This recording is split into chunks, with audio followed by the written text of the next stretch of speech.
사랑하는 성도 여러분, 반갑습니다. 2023년 5월 25일 목요일 아침에 여러분과 함께 새날을 시작합니다. 오늘 하나님께서 우리에게 주신 말씀은 마가복음 11장 25절의 말씀입니다. 제가 읽겠습니다. 서서 기도할 때에 아무에게나 혐의가 있거든 용서하라.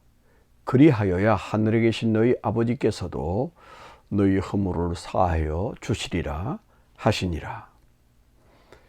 오늘 이 본문의 말씀에 근거해서 용서치료 9번째 시간, 말씀의 제목을 기도의 장벽, 기도의 브릿지, 이런 말씀으로 좀 은혜를 나누려고 합니다.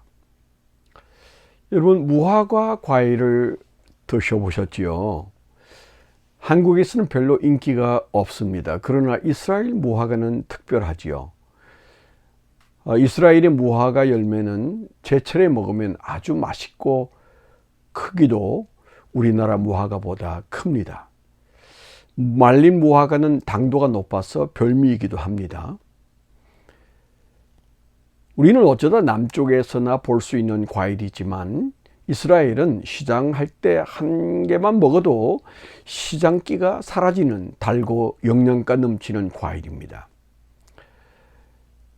베다니의 한 무화과 나무 옆을 지나치시던 예수님은 몹시 시장하셨고 무화과 열매로 시장기를 해결해 보고 싶으셔서 다가가셨는데 잎은 무성한데 열매는 한 개도 달려있지 않았습니다. 그 이유는 아직 무화과의 철이 아니었기 때문이라고 기록되어 있습니다. 예수님은 이번 기회를 교훈으로 가르치기 위하여 나무를 향하여 그때 말씀하십니다. 이제부터 영원히 내게서 열매를 따먹을 사람이 없을 것이다. 그렇게 말씀하셨고 그 다음날 사건이 벌어지지요. 이튿날 아침에 그 무화과 나무 옆을 지나치던 베드로가 소스라치게 놀랍니다. 그 나무가 뿌리채 말라버린 것입니다. 그때 예수님은 준비하셨던 교훈의 말씀을 하셨습니다. 너희도 하나님을 나처럼 믿으면 그런 능력과 권세가 있어서 하나님을 믿고 말한 대로 될 것을 선포하셨어요. 너희가 산도 바다에 던질 수 있다. 그렇게 말씀하셨죠. 그리고 하신 말씀이 기도는 더욱이 구하는 것은 무엇이든지 이미 그것을 받은 줄로 믿으면 너희에게 그대로 이루어질 것이다 라는 엄청난 축복의 말씀을 주셨습니다. 제 아들은 말씀 한마디로 무화과 나무가 죽은 것을 생각하면서 큰 은혜를 받고 있었습니다. 그때 예수님은 이런 축복된 말씀 위에 한 가지 기도 응답의 조건을 말씀해 주셨는데 그것이 오늘 본문의 말씀이지요. 제가 세 번역으로 다시 한번 읽어드리면 생각이 좀 더 깊어지지 않을까요? 더 잘 이해가 되리라 생각합니다. 너희가 서서 기도할 때에 어떤 사람과 서로 등진 일이 있으면 용서하여라. 그래야 하늘에 계신 너희 아버지께서도 너희 잘못을 용서해 주실 것이다. 그렇게 말씀하셨습니다. 이 말씀을 들은 제 아들은 예수님의 권세로 세상 두려울 것이 없는 기도의 특권을 누리게 될 희망에 일순간 눈앞이 환하게 밝아졌었는데 그 다음에 하신 말씀 조건은 찬물을 끼얹는 것처럼 그들을 혼란스럽게 했을 것입니다. 여러분도 좀 곤혹스럽지 않습니까? 저 역시도 조금 부담스러운 말씀입니다. 평생에 던졌던 사람이 없다고 생각했었는데 사실 요즘은 저에게 등을 보이는 사람들이 보이거든요. 예수님의 말씀 속에서 우리가 꼭 붙잡아야 할 내용 중에 하나는 기도는 열심히 빌어서 결과를 얻는 것으로 끝나지 않고 기도는 엄청난 특권이고 또 믿음의 세계라는 의미가 그 안에 강하게 내포되어 있습니다. 그렇지 않습니까? 아니, 대통령도 가까이 할 일이 없는 우리가 하나님을 아버지로 모시고 하나님께 무엇이든지 요구할 수 있다는 기도의 특권과 믿고 아버지께 구하면 아버지는 가장 좋은 것으로 가장 좋은 때에 문제 해결을 하신다고 예수님이 분명히 말씀하셨습니다. 성도의 기도는 알지 못하는 신에게 간절히 빌면 우리의 소원이 성취될 줄을 모른다는 그런 막연한 치성이 아니라 아버지께 아들이 당당하고 자연스럽게 요청하듯 할 수 있고, 그 결과는 무화과 나무가 하루 사이에 생명을 달리하듯 엄청난 위력이 그 기도 안에 있고, 또한 그 기도는 아버지에 대한 믿음만큼 아버지가 응답을 결정하신다는 믿음의 문제로 교훈을 주신 것입니다. 대단한 말씀입니다. 그러나 한편 심각한 조건이 하나 더 있는 거죠. 그것은 아버지에 대한 믿음이 아무리 좋아도 자녀의 마음속에 품고 있는 생각들이 아름답지 않으면, 다시 말하면 아들답지 않으면 그 아버지는 그 문제부터 해결하도록 기도 응답의 문을 잠그신다는 말씀이기도 합니다. 하나님은 소설에 나오는 알라딘 램프도 아니고 귀먹고 눈먼 거짓 신이 아니고 유일하신 그 하나님이시면서 사랑하는 그 아들의 필요를 들으시는 분이십니다. 철저한 아버지와 아들의 관계성 속에서 기도의 특권이 살아나고 응답이 살아나는 것이죠. 우리의 소원이 있듯이 아버지의 심정이 기도 관계 속에는 나타나고 있습니다. 예수님은 기도 응답의 장벽을 말씀하시면서 그것이 용서의 문제가 바로 그 장벽이 된다고 명확하게 말씀하십니다. 기도할 때 어떤 사람과 서로 등진 일이 있으면 용서하고 기도하라, 그렇게 말씀하시는 거죠.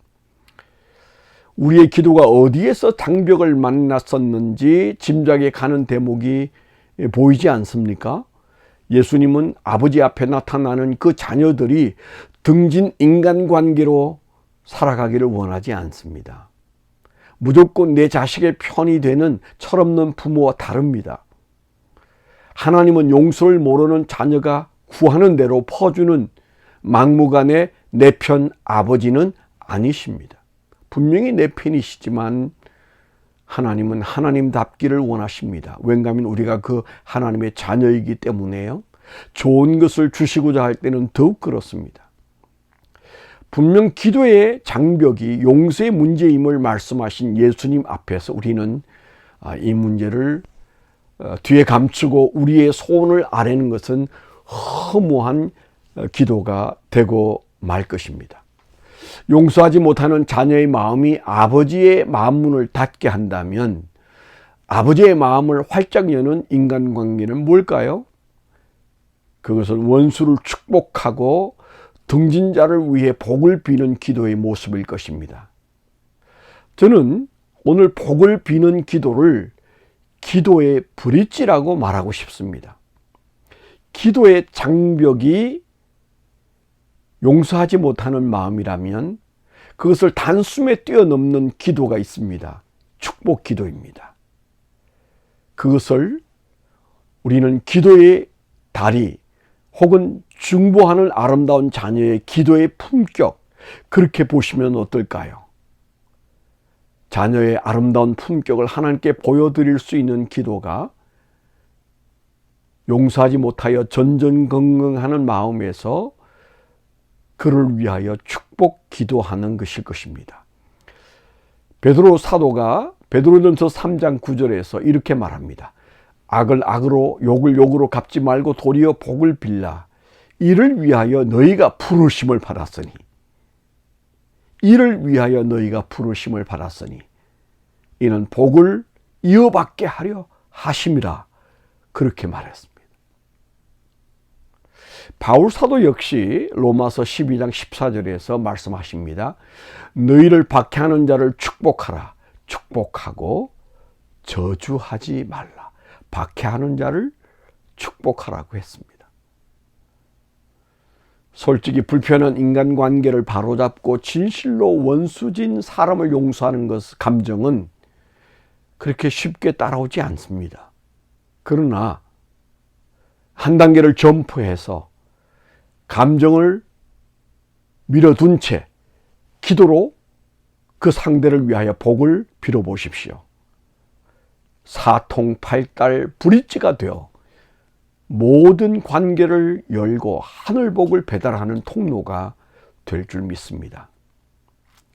그것은 마치 지글러가 말하는 마중물 기도와 같은 것이죠.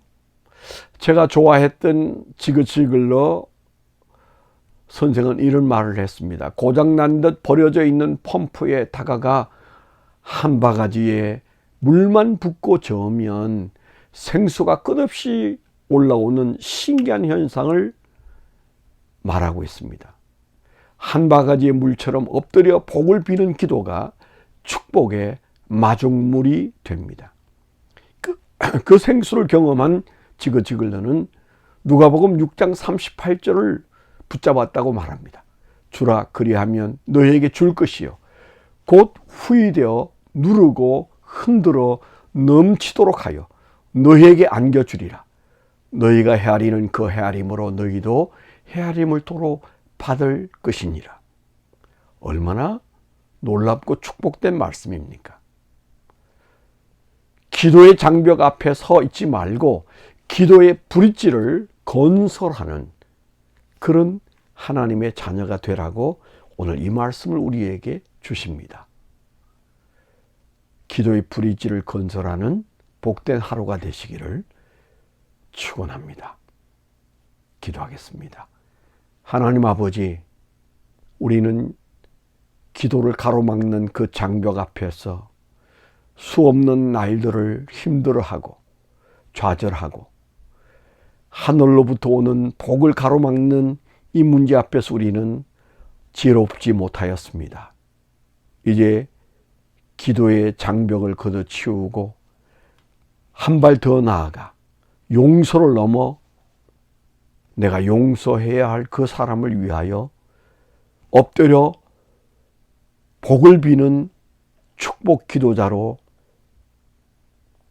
브릿지의 삶을 시작하는 종들이 되게 하여 주시옵소서. 복된 말씀을 주셔서 감사합니다. 예수 그리스도의 이름으로 감사하며 축원하며 기도하옵나이다. 아멘. 할렐루야. 오늘도 복된 하루를 살게 되기를 축원합니다.